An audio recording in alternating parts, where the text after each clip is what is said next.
want to sort of get a sense, I think it's best to start at the very beginning, because that's a very good place to start. I think I just wanted to get a sense of like how it was growing up in Gothenburg in the 80s, and what was the young Ulf like? Well, I grew up in a family. My father was a computer engineer, and I born 1970, so brought up with Vilse Pannkakan on TV.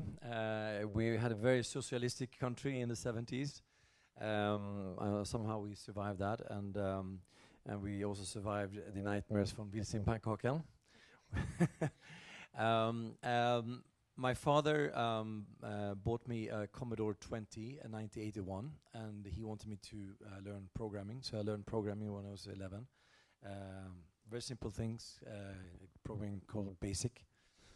But I was very into music already at that time, and talking about ABBA, my first album I bought was 79. When I was 9 years old was ABBA. But my second album was Kraftwerk, a German band, and they came out with an album called Computer World, 1981.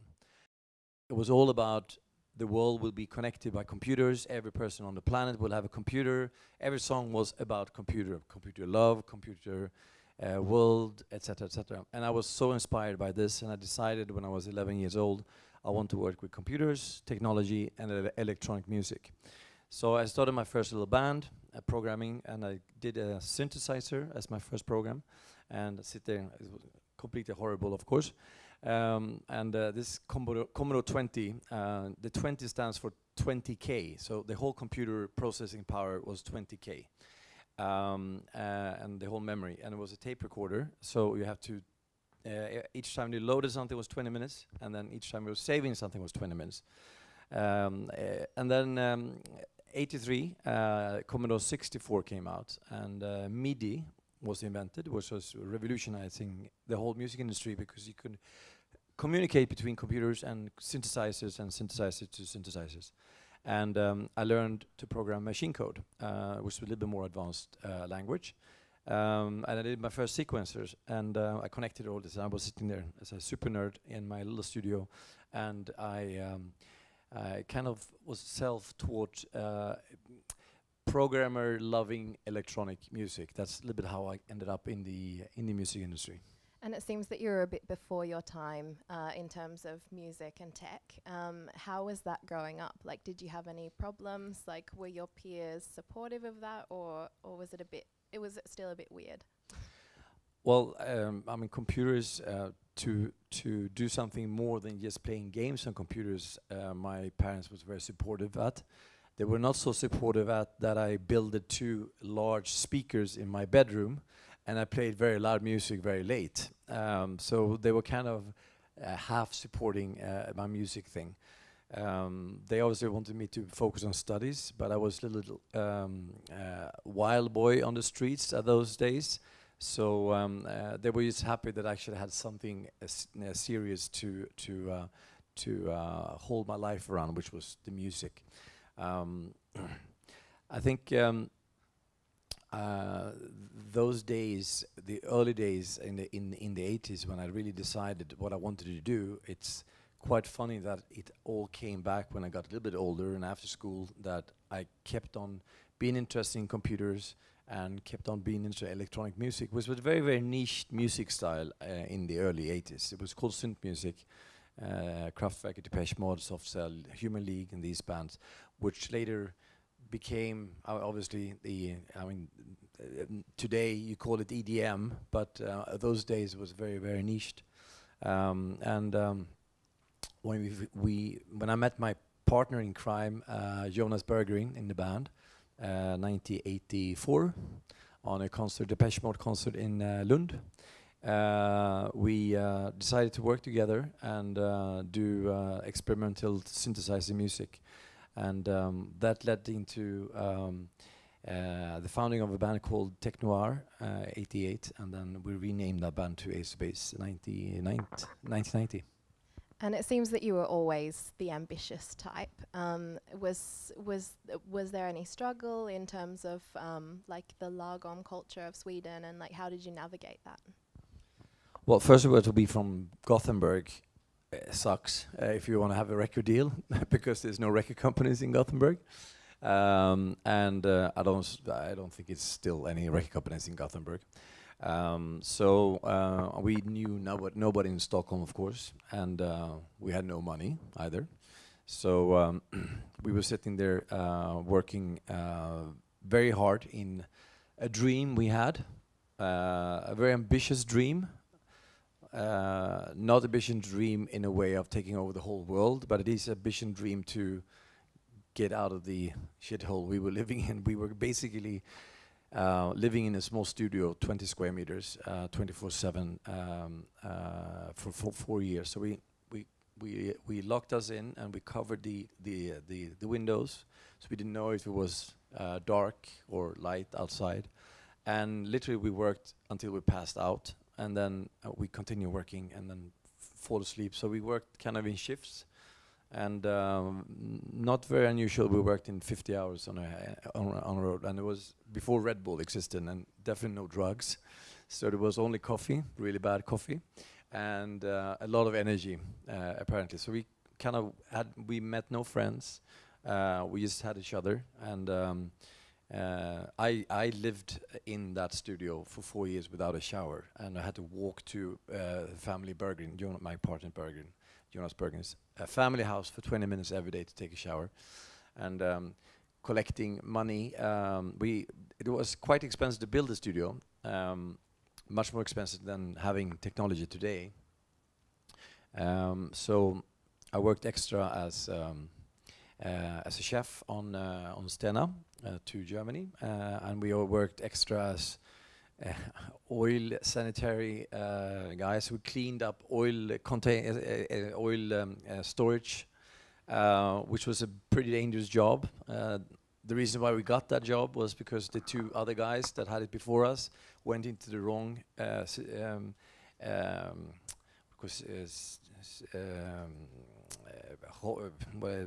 storage facility, and there was some gas there, and they died. So it was a pretty interesting job to have, but we did everything for the music, and that was enough for us to keep us floating and to invest in all these crazy machines that we had in the studio. This one sampler cost like 5,000 euros or 50,000 kroner. And we had a lot of technology. We loved technology, so working hard and then focus all the extra time in the studio. For Jonas and I, it was a very ambitious project, and then we needed 2 girls we needed people to sing, of course, on this, and it was easy because Jonas had 2 sisters who had good voices, and we got them to start singing with us, and that was kind of the formation of the band. Originally, we were a house band, so we did like kind of hardcore tech music, house music. But we were producing a few bands. We had a common share studio area with other bands in a old garage. And there was one of the bands out there was a reggae band, really great reggae band, 2 guys from Jamaica. And again, we loved big speakers, and this time it was really big speakers. So we had like 18 inches basses, which in a in a facility like that with very, very thin walls, it was not very easy for the other bands to hear anything. We were playing very loud. But this reggae band was far away. They thought we had some good tracks and sound, so they asked us to produce one of their songs, and that actually became our first reggae song. That's how we ended up doing some reggae beats, I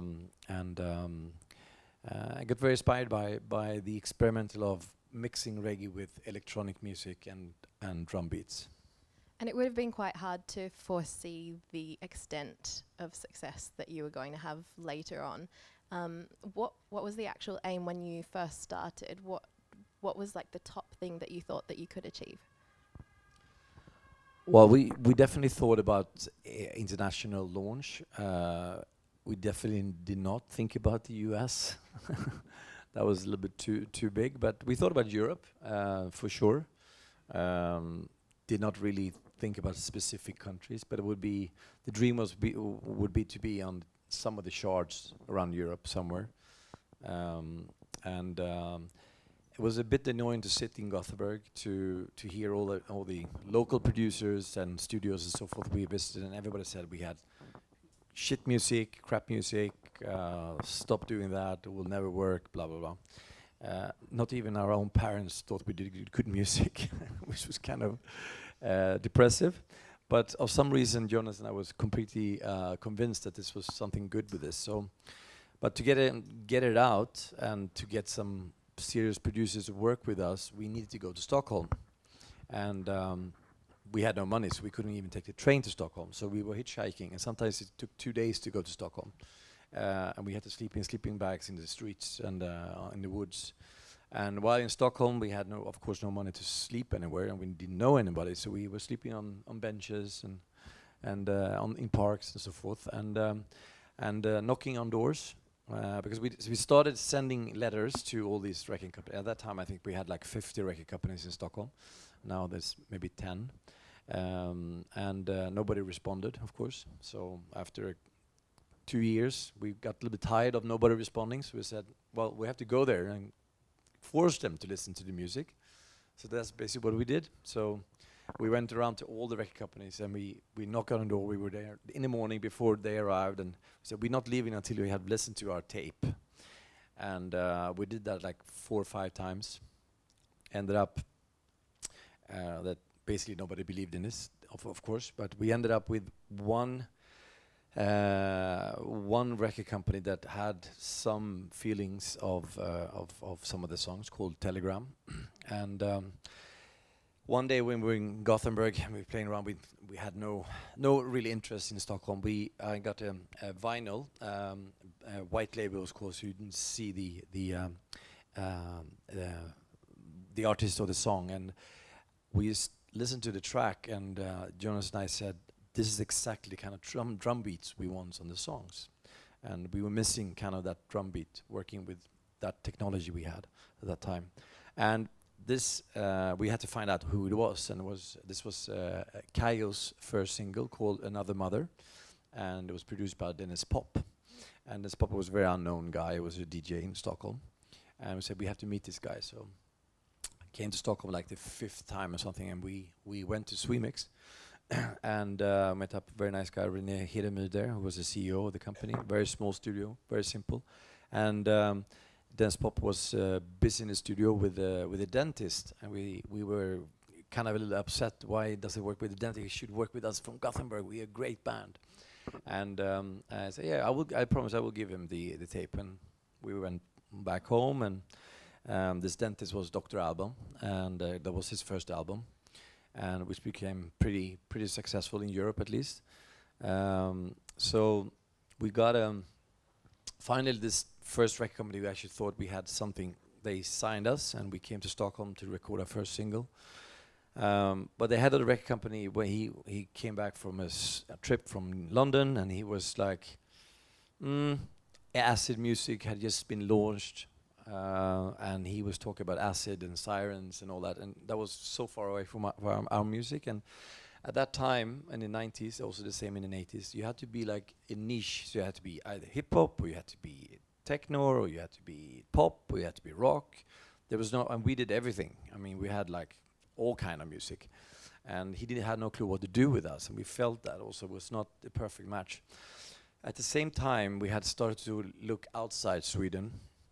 So we have started to connect with a record company in Denmark called Mega Records.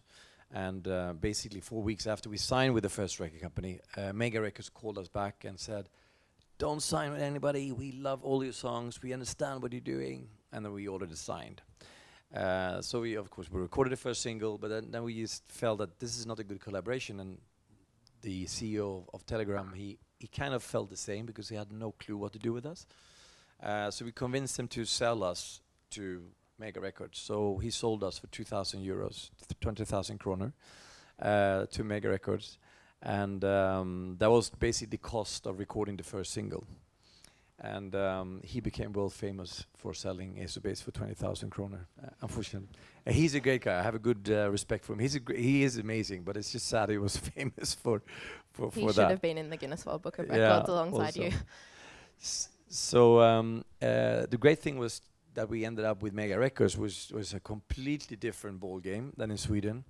And for us from Gothenburg, it was a bit of a shock to work with the Danes. I personally lived in Denmark in the 70s for 1 year, so I knew a little bit about the culture. But this was really, everybody was smoking marijuana and hash, standing up and screaming, and it was a completely different energy than anywhere in Sweden. And for us from Gothenburg, it was very wow. But they were very passionate, these guys. And so we released the first single and became immediately number 7 in Denmark. This is in May 1992. Funny thing, we also released it in Sweden, but somebody put the vinyls at that time, vinyls, well maybe it was some CDs, but vinyls mainly, in the storage, and they lost the key. So we didn't sell any, not even one record in Sweden at the first release. It was very funny. But it ended up quite good in Denmark, and with a song called Wheel of Fortune. And we released it in Norway, and in Norway also went very well. So we obviously decided to make the second single, follow-up single, which for us was very natural to be a song called Mr. Ace. Later on, we renamed it to All She Wants. And at that time, we decided we have to work with this Dennis Pop now. So this dentist must be ready, so done with him. So we called Swimix, and of course they said, yeah, he's been waiting for your call. Yeah, why? So it ended up that this cassette tape we gave to the CEO of Swimix, he gave that to Dennis Pop. And Dennis Pop put this in his car, and he was not very technical, this Dennis Pop. And it got stuck in his car, and his radio was broken. So basically for 6-7 months plus, he'd been listening to our demo, like 8 songs every day, going back and forth from the studio, back and forth. And it's like, shit, I really started to like these songs. And well, it's all about timing, luck, and some talent too. Correct. So this that's was your secret to success then. Yeah, Where would you be without a broken? This was definitely a big part of the success, because he was really. I'm cursed with your music. He was dreaming our music, so when we called him, he said, "Oh yes, of course." So basically, we called him in June. Or maybe even July, and in August we were in the studio, a swimming studio with Dennis Pop. He was still at that time not very famous. Dennis Pop had, Dr. Abban, had a few hits, and we recorded All She Wants, and that was a magical moment with Dennis Pop, and learning so much from a producer. So Jonas and I, this is also a learning I have. Going forward when I work with tech companies, is we were a little bit overproducing. We were doing too many melodies, and we were doing too much on the songs. And he was very good at taking off songs, so deleting things, simplify things. And this is something that I learned also in my business life afterwards, that you should simplify everything from presentations to products to whatever you do. Simplify it. So what basically he did was to erase 80% what we did, and of course adding a touch which was magical. So I remember Jonas and I one day before Malin came up to Stockholm to put the vocals, we took the demo of the instrumental version, borrowed Dennis Pop car. We went to a lake, and we were just listening on and on and on the track, and we just felt, now we have it. This is our sound. We just felt that we had it there, even without the vocals. It was just a magical moment. And so you always knew your sound, like you never had to compromise because people sort of met you halfway, or did you ever have to really like put yourself in one genre like that you didn't want to do at the beginning? In the beginning, we didn't have to compromise at all. Later on, it became more compromises, especially when we started work in the US. But on the first album we were completely free spirits, so we re-recorded some of the songs, but because the success actually happened pretty fast once we had our first hit. When we released All That She Wants, it went straight to #1 in Denmark and then straight to #1 in Norway. And it actually brought Wheel of Fortune to #2. So we were #1, #2 for like 3 months, 4 months. And then we released our third single called Happy Nation, which went up to #1. So we were #1 with Happy Nation, #2 with All That She Wants, #3 with Wheel of Fortune in Denmark and Norway for the whole year. And then we released the album in November '92, and that went up to #1 as well and stayed there for almost a year. So these two markets really showed that this would work. Then we got some interest from Europe, from a company called Polygram from Germany, which had rejected us like 3 times and didn't believe in the music. But after they saw the success in Denmark and Norway, they said, we need to sign these guys. And they signed us for Europe and Asia, except for Japan. And then we released All That She Wants as the first single, and then that basically went #1 everywhere, and then it's continued, yeah. And you've had 2 successful careers in 2 different industries. You picked like 2 of the hardest industries that you could possibly pick. I mean, you've been an entrepreneur and you've been a musician. Do you like a challenge? Absolutely. I mean, being a musician and an artist is being an entrepreneur. So, because it is really like running a company. Yes, of course, I like challenges because it was really against all odds that it worked out. Because also when you have basically 100% of the people you meet saying you do shit things and it will never work, and you stop doing it before it's too late, and don't waste your time on this, you have to be either extremely stupid or very stubborn to continue. And of course a little bit naive as well. It helps to be young, because to do this when you're 47, which I am this year, I probably would be a little bit too experienced to actually do the same ride again, because I know how many things they can go wrong, and actually went wrong with us, because we kind of fixed the broken glass so many times over the years. But on the compromise things, which is quite interesting, which is also a learning, I think when you are quite sure about something, it's important to have advisors, of course, and to listen to advisors. But when you have a vision, you shouldn't compromise too much. So when we started to work in the US, we basically were #1 in all Europe and Asia, and then we got a contract in. It's actually also quite funny anecdote. So we had in the music industry, there was like this one really legendary record company boss called Clive Davis. He is the guy behind Simon Garfunkel, Bruce Springsteen, Whitney Houston, Puff Daddy, you name it. Nobody had more #1 hits than him, and a record company called Arista Records. Of course, we had no clue who he was, which was good. And he also rejected us like 3 times, and he came to Europe summer 1993. He spent summer on a friend's boat, and he was cruising around the Mediterranean in Spain and France and Italy, and everywhere where he went. And at that time we had like 3 singles rolling at the same time. So All That She Wants, Wheel of Fortune, and the Sign. Happy Nation. This is before the Sign. He just heard these songs everywhere, and he couldn't believe his ears. And he went back to New York.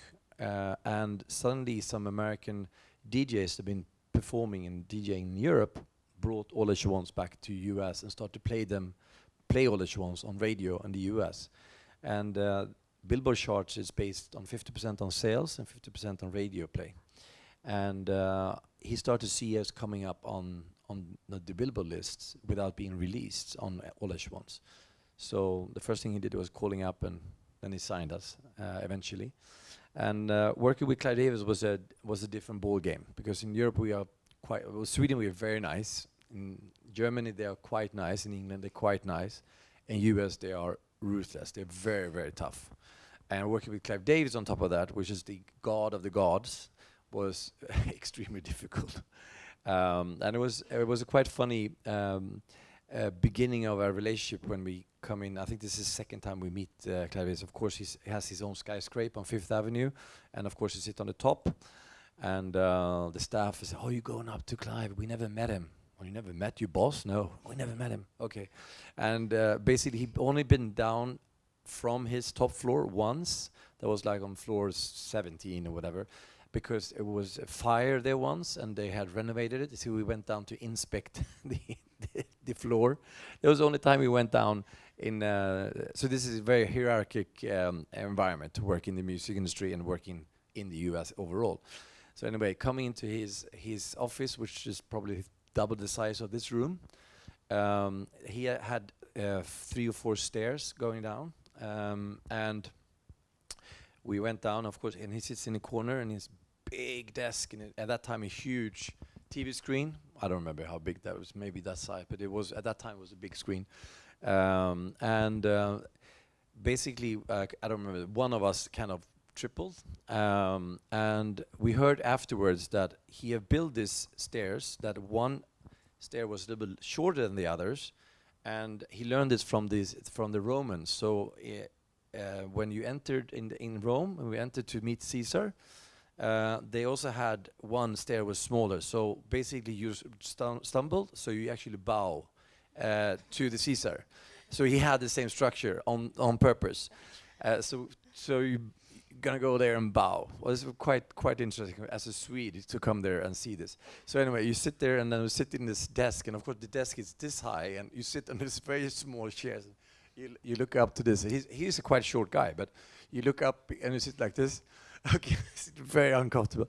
And he basically says hi, and then he puts.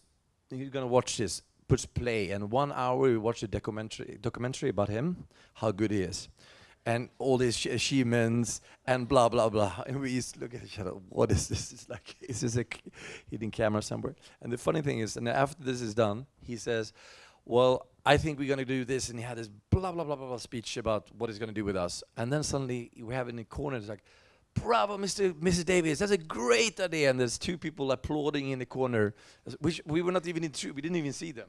So it's like, "Yes, Danny Davis, this is a great idea." It was a very entertaining thing. And I think the great thing that we had no clue how big this guy was and how powerful he was. So of course, we argued with him all the time, as Swedes do, when we don't like an idea. But it comes back to compromising, I think. So first album, of course, he couldn't touch really much, and second album he didn't touch. But third album, he wanted to be part of it. So he wanted to be the executive producer of the whole album. I thought you were going to say he wanted to be a backup vocalist. No, but okay. no, he wanted to be part of not only being executive producer, but also put some of his songwriters on top of this. So we did our album for Europe. Then we had to redo all the songs for the US. Different lyrics, different productions, different everything. This is our third album, which did not work out at all. So we actually lost the spirit of the band was totally lost in an American commercial way. So yes, we had to compromise on that album, and it was complete disaster. So that's one example of the hierarchies that exist in the music industry.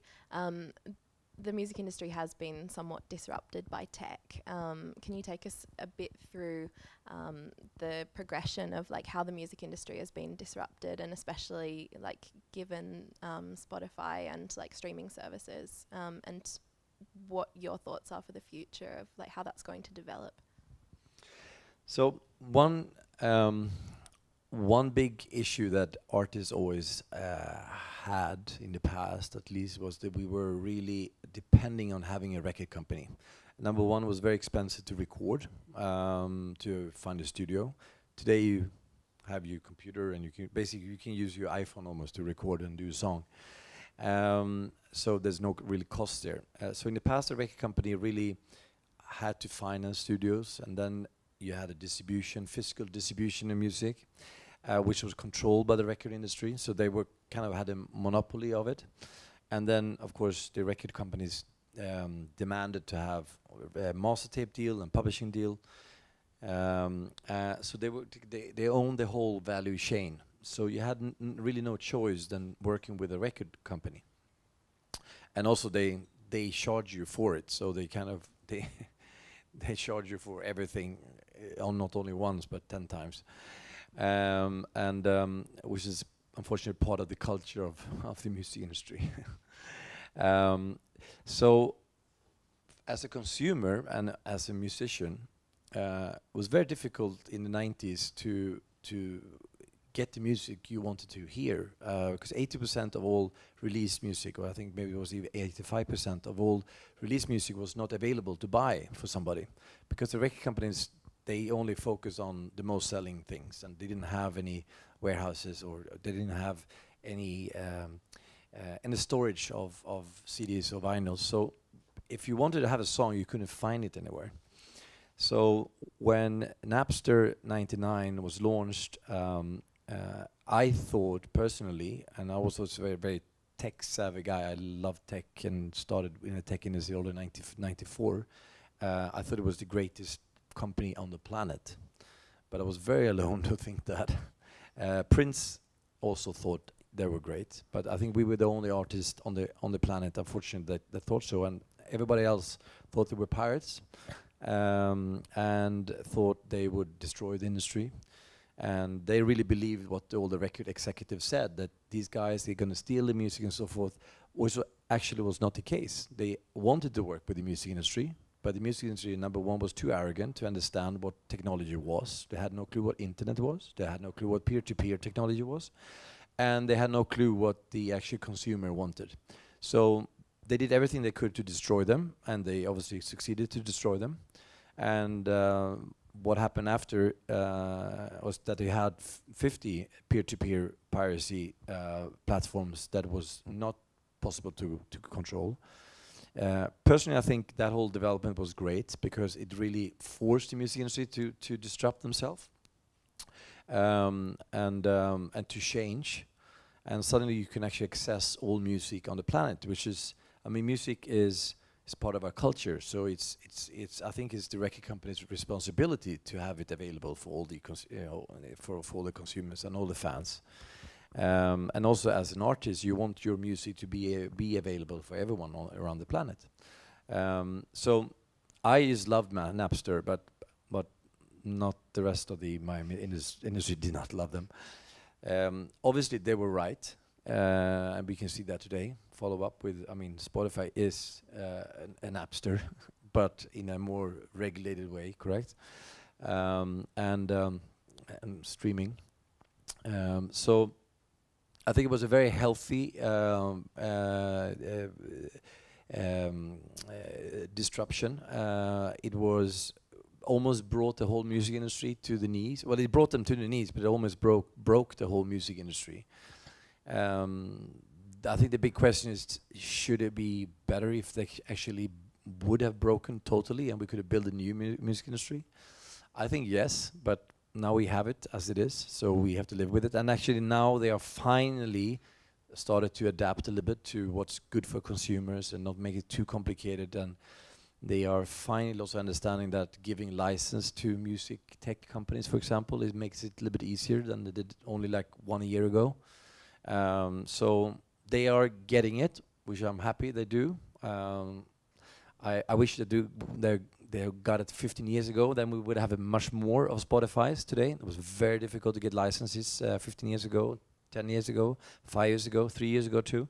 But now it's opening up, so we are finally there. But I know that they had no really clue for 17 years what was going on in the tech industry. And Spotify has received a lot of criticism. I think that it's undue criticism for not paying artists what they deserve. Who is actually at fault for that if it's not Spotify? Well, Spotify have created the most amazing technology on this planet. First of all, they have a superior product, which they have proven. Everybody's a little bit afraid of when Apple was coming and Google was coming, that they will obviously beat Spotify. But they've proven that they have an unbelievable technology, superior technology, and superior product. And they are passionate about one thing, which is music. They don't do like 1,000 things that Google and Apple do. Even though Apple and Google have put tens of billions of dollars into it, they can still not be even close to as superior as Spotify is. And I'm super proud of Spotify really being the category winner and category killer in the music industry globally, which is great. And what their business model, of course, is a difficult one because they are depending so much on material they don't own. And this, you probably have read in the newspaper lately that they have fixed a lot of the other contract with the record companies. But they have obviously they are depending on each other. So in the beginning, they were really in a weak position because they didn't have so many users, and the record company could put a lot of pressure on them. But today, when they have 60 million paying customers and another 100 million or more non-paying, they are the most important platform on the planet. They have their playlists in the US have more listeners than actually all radio stations put together in the US. So as a record company, they can't release a song without having Spotify supporting them. So they are in a super good position now, finally, to really have this going. So when it comes to the business model, it's something they have negotiated with the record companies and the publishers, of course. So the deal there is not Spotify's fault that they're not paying out more to record, because they're paying out already 70%. So that's a lot, and then of course they have to have some money to run the business and grow and pay the salaries and marketing and so forth. So the big problem is not Spotify. The big problem is the money goes into the record companies, and there it gets stuck. So when you look at how much money you make on X amount of streams, it might look ridiculous, but you have to think about two things first. Number one, the alternative was piracy. So we had free downloading for a long time, and artists made nothing out of that. So they killed piracy. Nobody wants to download anything anymore because you have everything in the cloud. That's number one. Number two is that if artists complain, is because the record companies don't pay them out, but that's a record company problem rather than a Spotify problem. So I think Spotify is definitely my heroes. I almost wish they came 2 years later though, because that would have put the music industry even in a worse position. So more companies could have actually taken over, because there's so much we can do with music that is not the traditional music industry stuff. Mm-hmm. So obviously the problem lies with the record labels. So how do you use tech to actually disrupt them further? Is it going to be Spotify who's going to disrupt it further, or is it going to be something else that comes later, do you think? I think Spotify are going to do a few things. They're going to disrupt things. I'm pretty sure they're going to start doing their own content. They're already doing that, but not really promoting it. I think the Netflix model is definitely a winning model when you own your own content. Spotify doing it very smart now. They're pushing a lot of cover versions on the playlists. So, and the cover versions belongs to independent record companies where they have completely different royalty payments to, and they're putting them in a stronger position. But owning their own material and becoming a record company per se right now will be too sensitive.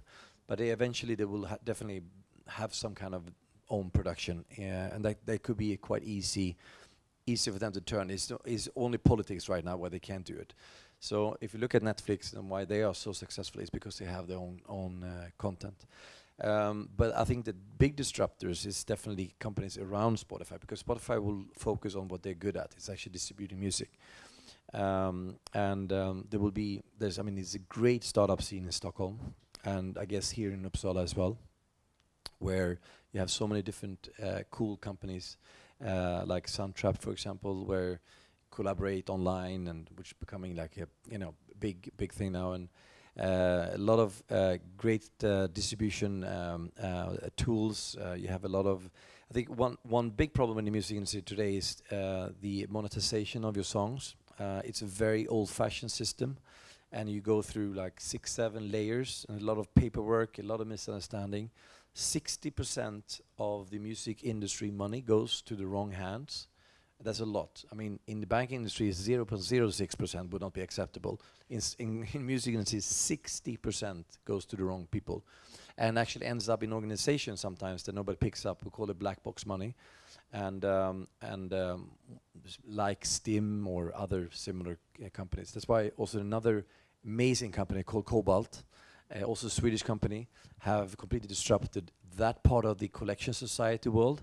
where you can directly collect money and avoid also paying to the wrong people and make it much more fair. I mean, it's a big business, and it's a lot of things that still can be disruptive.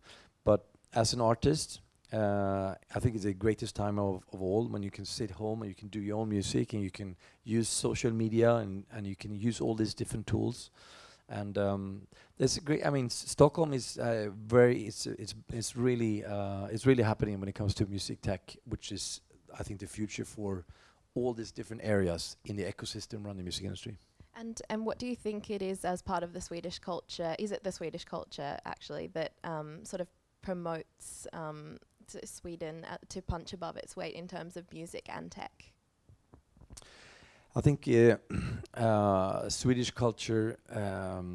There's a lot of things with Swedish culture which is great. I think one thing which is, and by the way, I think music and tech is very similar, and it's the same reason why we work together. And also, I think this is the same kind of reasons why we are successful in these two areas. To run a tech company is very similar to running a music band, where the song is the product. It's all about collaboration, and actually we're not afraid of working with our competitors. Like, you don't see another songwriter as a competitor, it's actually a collaborator. In the US, you almost have to sign an NDA before you get a business card. It's a completely ridiculous culture. And everybody's very protective, and nobody wants to share any ideas and so forth, because you're so afraid that somebody's going to steal it. In Sweden, we completely the opposite. We love to have other people see what you're doing and come with input.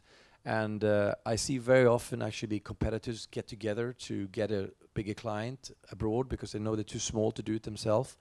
This is really one of the strengths we have here in Sweden with the collaborating thing, that we help each other. And I'm really happy to see places like this and places like yours and like Epicenter in Stockholm and other places that we really put together co-working spaces, but it's much more than co-working spaces. It's like creating ecosystems that everybody can help each other. And that's definitely the strength in Sweden, Swedish culture to work with each other and be open-minded.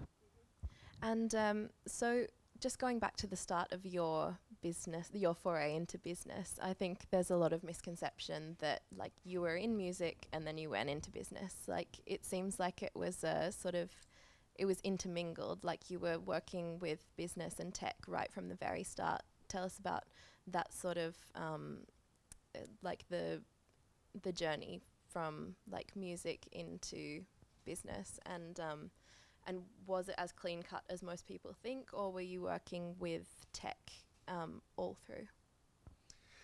Yeah, so I normally have doing things, and then I kind of think about what I'm doing. So and try to learn from my mistakes and not do it twice. And that's a little bit my life philosophy. My first company was actually, it was called Zoundio AB, which was our studio, and the first project we did there was Acer Base. So it was kind of a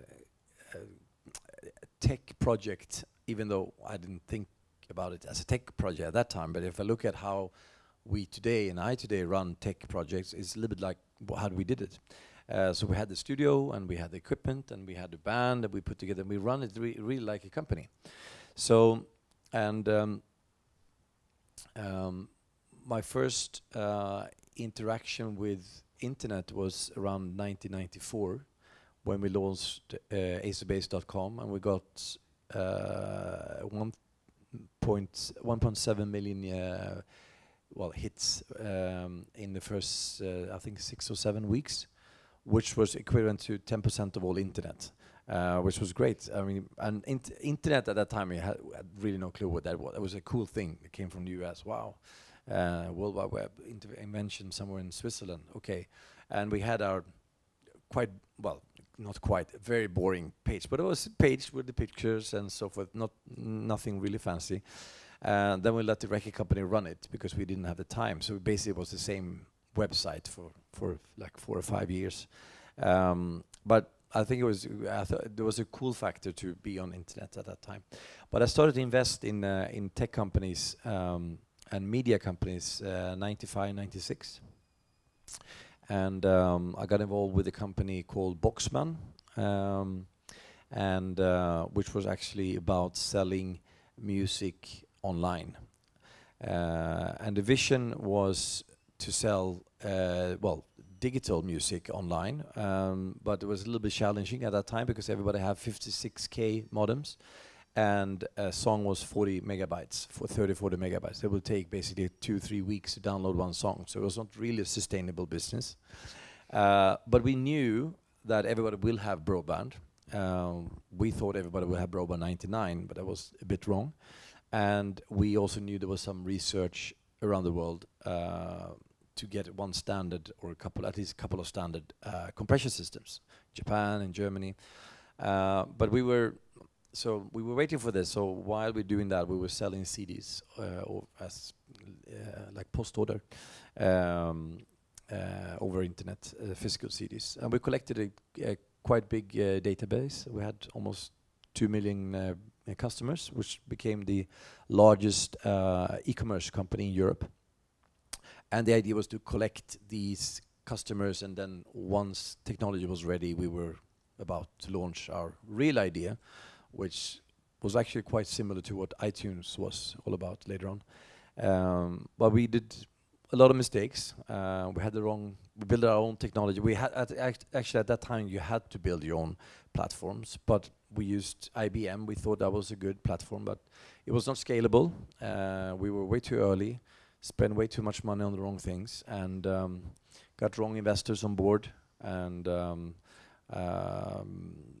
we went the amazing .com bubble death, and I went to the grave like 99.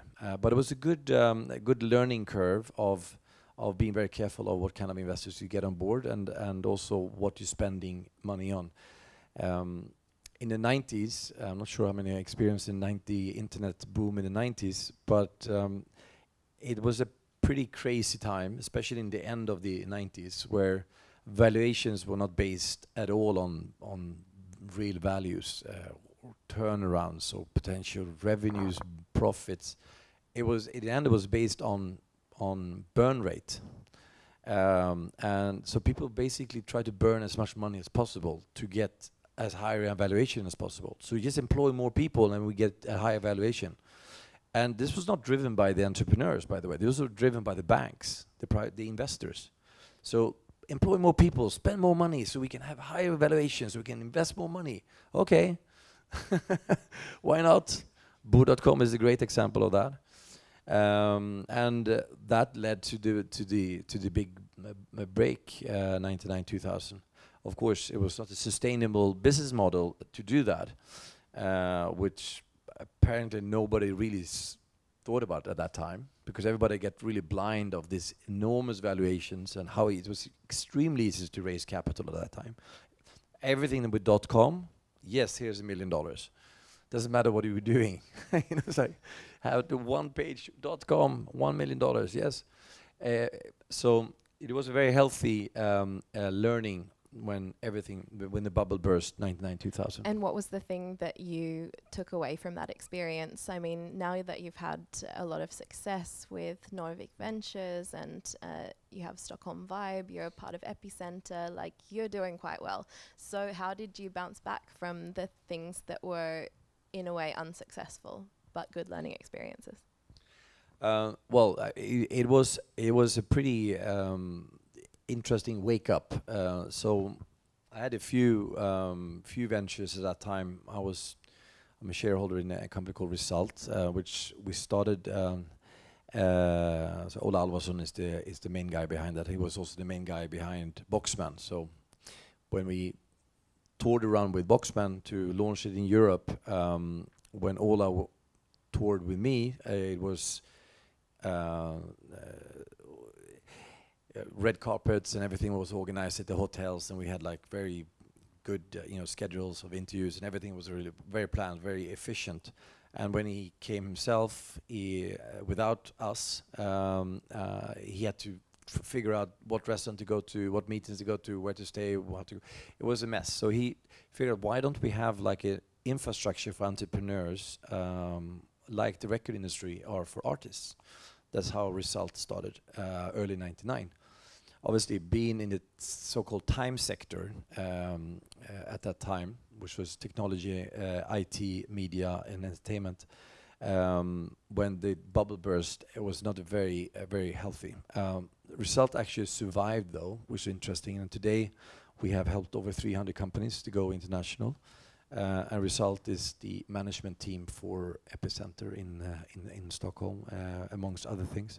But the wake-up call to see all my on-paper billionaire friends, 99, and go from heroes and being front side on Times Magazine and being the leader of tomorrow at the World Economic Forum, from one day and the other day they went from heroes to zeros, and suddenly they were like fraudsters, gangsters, they were all wrong, they were blah, blah. So I mean, 2000, 2001, you didn't want to be called a technology guru or .com guy, or working with internet 2000, 2001, it was like same thing as working with the Mexican cartel.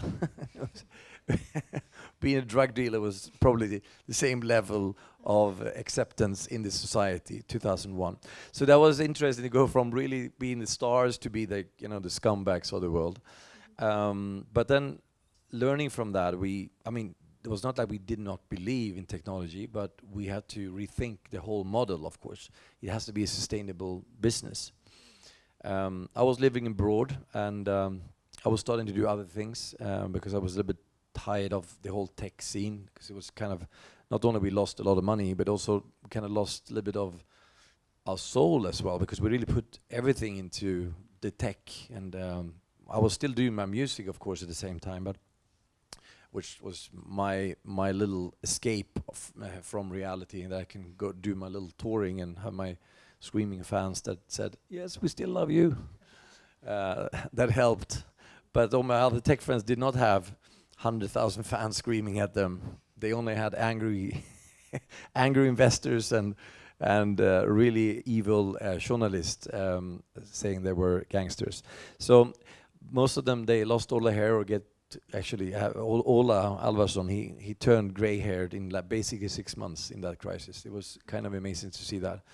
And but I was living abroad for many years, and I was looking back 2010 actually to Stockholm, and I was abroad for 20 years in New York and London and other places, and started to see now my friends are back. I mean, it's actually happening. So it was quite interesting to see platforms like Spray, for example. And out of Spray, you have the founders of King and the founders of Stardoll, and a lot of these companies came from the Spray platform. Out of Stardoll, you had like the Trade Doubler and Spotify guys came from some of these companies really nursed and created what we have today is called the unicorns.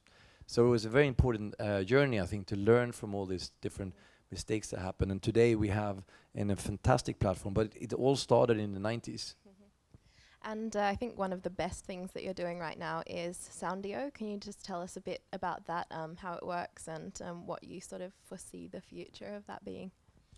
Yeah, so Zoundio is one of my, well, not only my, I mean, one of the crazy projects I'm involved with, a co-founder of this. So we met, me and a partner of mine, we met this crazy, nutty professor, scientist, I would say, in Finland. His name is, of course, Jussi. The only Jussi and Pekka in Finland. They all call the same. We have 2 Pekkas on the board and 1 Jussi. He was a musician, great musician. He was a music teacher. And he was also studying neuroscience, and he was a great programmer and hacker. So he was very frustrating being a music teacher that 9 out of 10 of his students, they dropped off after 1 year, stopped playing. And he did some research and realized it's not him being a bad teacher, it's actually the same numbers all around the world. And actually, guitar is even worse. It's 9.5 out of 10. according to Fender and Gibson, that drops out within 1 year. And other research is saying that 85% of the world population wants to be able to play an instrument, but only 5% can. So why is it so difficult to learn an instrument? So he started to program, and he basically for like 3 years he met another nutty professor called Ali, probably only Ali in Finland. Also super smart guy. And they locked themselves, a little bit like the same journey that Jonas and I had with our music. They locked themselves in a cellar and they just started a program. And they created this artificial intelligent algorithm that understands music the way a musician understands music, the music theory. So we met them, they had really no clue what to do with this. And so we created a company, it's called Zoundio. And we started to build a couple of products. First product was a piano product, where you can basically take any song from YouTube and start playing immediately, and it sounds awesome from day one. So what this artificial intelligence does is it understands music theory in a way, so it takes out all the bad notes. So whatever chord you take, it will always fit into the song in real time. So you can take any song and immediately start playing. So you can basically pick up any instrument and immediately play like a professional musician. So this is a great technology in the base. So to create a product out of this, we tested a few different things that make sense, and we came up with a product called Amped after basically, what is it now, 4 years? Soon, 4 years, 4 years. Of trying, failing, trialing, failing, trying. Typical startup thing. You have to fail a lot, but the key is with the startup, you have to fail, but fail fast, and then stand up and fail fast again. So we kind of did that many times. We have finally found a product we think is a great first product called Amped, and so we have added to this artificial intelligence, and it's also an AR experience because you hear something different than actually the real notes. We have added an education system to it. So we choose to start with guitar, because guitar have, there's two hard things with guitar. Number one, when you play, it sounds horrible, so for your ears, and then on top of it, it hurts a lot for your fingers. So your body says no, no, no, no, double no to continue playing. And it takes a long time before it sounds even close to nice to start playing the guitar. That's why it's so difficult to learn to play guitar. So what our technology do and what the product do, we created an environment in this app that is very similar to a Guitar Hero. So it's very gamified, it's very fun. You get a lot of points and applauds and everything when you do right. And you start very simple, just with your right hand, and you're strumming the guitar. You don't even using your left hand in the beginning. So the technology takes care of the 3 fingers. You need 3 fingers to take an accord. So you don't even use that. So the technology takes care of the accord. So even when you're strumming like this, it sounds like a full accord. So you just have to learn very easy to do the rhythm. And it takes a while to actually find the rhythm and so forth. Once you have got the rhythm, the technology feels that you're ready for the next step and you move to the next level. And then you introduce the first finger. And the first finger, still the 2 other fingers, the technology take care of the 2 other fingers. So when you strum, it's still a full accord, but you're only using 1 finger, which makes it very simple to play a song. And you can choose any song, and it's automated the whole the lessons to the song.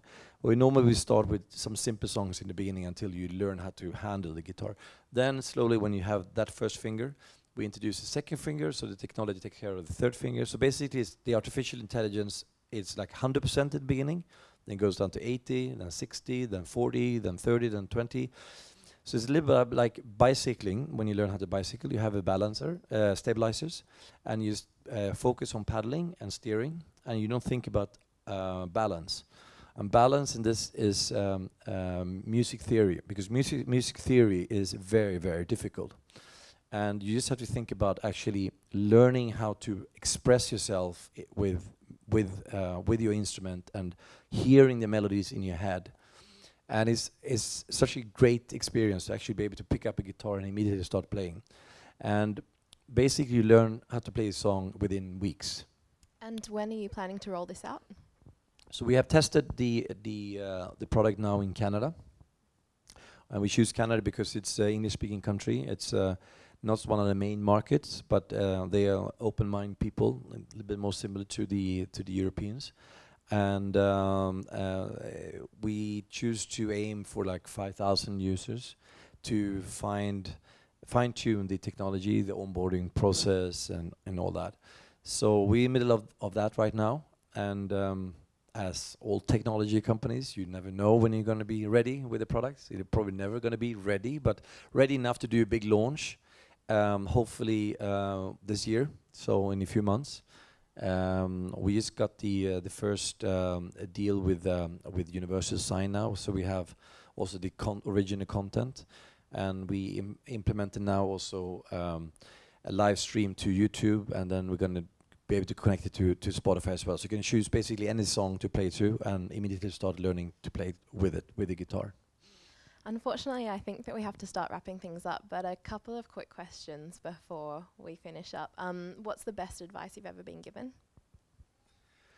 Well, it's definitely to never give up and fail fast. When you're doing a company, fail fast. You have to fail a lot of times. Learn from your mistake. Just do it over and over again. What's the worst advice you've ever been given? Oh, you always have. I think a lot of advices are really bad. So, I think the worst advice is always if somebody say something just because they want to say something and because they want to seem smart. Those are always the worst advice. And you have 3 kids. So if any of them wanted to go into music, would you encourage that? I will encourage them to do creative stuff in music, and of course I already have, I would say, 1 kid doing music without me pushing, and another one dancing to music a lot. So I wouldn't discourage them. Of course, music is a great way of expressing yourself. It's a great way to meeting friends, and it's a great way of getting self-confidence. If they will ask me if they can be rock stars, I would definitely say no. They definitely have to focus on education first. But of course, music. I mean, music should always be passionate. It should not be driven by business. It has to come from the heart, not from the brain. I think that's the key. And music it's one of the most global languages and one of the few things that really unite the whole planet. We saw that with our music. We reached out to places, a lot of places like Japan, for example. They don't speak English. They have no clue what we were singing. And the funny thing in Japan, they even had because there was several Swedish bands that actually hit Japan after we hit there like '93, and they had in the record stores a Swedish top 10 in Swedish. So Swedish the workers, because they loved the melodies. They didn't understand English anyway, so Swedish English doesn't matter. So they sold a lot of Swedish music in Swedish lyrics in Japan. And if you weren't in music or tech, what would you be doing? If I was in music or tech? If you weren't in either of them. Okay. Oh, I don't know. I would probably... Life wouldn't be worth living. Yeah. I would probably be an entrepreneur somewhere, in somehow. I'm not sure. I like to break rules and break doors and stretch things and challenge the planet a little bit. So I probably would do something crazy. And you've obviously benefited from role models in your career, and you've been role models to other musicians and tech people and entrepreneurs. What advice would you give somebody who's just starting out on that journey? Well, the key to every successful journey is to have a great team. That's team. You're never better than your losers end, which means if you have somebody in the team that is not up to it, they cannot deliver. It's not good. So I normally compare it to if you have a Formula 1 Ferrari car and you have Schumacher before his accident when he was a good driver, and you're pole position, and if you're missing one tire, you get nowhere. So key to everything is when I look at the investments, it's all about the team. I know for one thing is that business plans. I remember in the 90s we always do this 100-page business plans. Where business plans doesn't matter at all because nothing in that business plan will ever be true. Nothing. You will never follow any numbers. The products will never be there. Just skip it. So it's not. The key is that you have a vision. You have a strong team. And they know what they want to do, because that product that you think you're going to launch will never be the product in the end you're going to launch. So you have to believe in the team. That's the key. And what do you want your legacy to be? What do you think it is already? Well, one would definitely be music. If I'm going to try to come back and do something in music, you never know. I mean, look at Rolling Stones. They're almost 100 years old. Will they ever die? They get still a little bit mummified, but they're still going strong, correct? So you can maybe do that again. But I mean, it will never be the same as it was in the 90s. Having said that, though, we did a comeback 2007, 2008, and the last concert we did was actually the biggest concert we ever have done. So we had 200,000 people showed up in the last concert in Wrocław in Poland. So that is a kick you don't get anywhere else. So it's kind of a heavy drug to be on stage and have all these people screaming at you, which is great. Right now I don't miss it, but you never know, might miss it one day. So that's definitely one part of the legacy. But I definitely like to leave also a legacy with a few great companies, and also. For me, it's important that we do something that helps the planet and helps the world. So I'm very involved with a lot of organizations for sustainability. Work a lot in Africa and India and so forth. And I work with projects like War on Cancer, which I have here. Try to disrupt the whole cancer industry, which is also another topic. Could take another hour to talk about. So I try to work with things that is close to my heart as well, that can change, and try to look at problems from a different angle, the same way I looked at music. Well, thanks for joining us here in Uppsala. I think I will join everybody in giving you a huge round of applause. Thank you.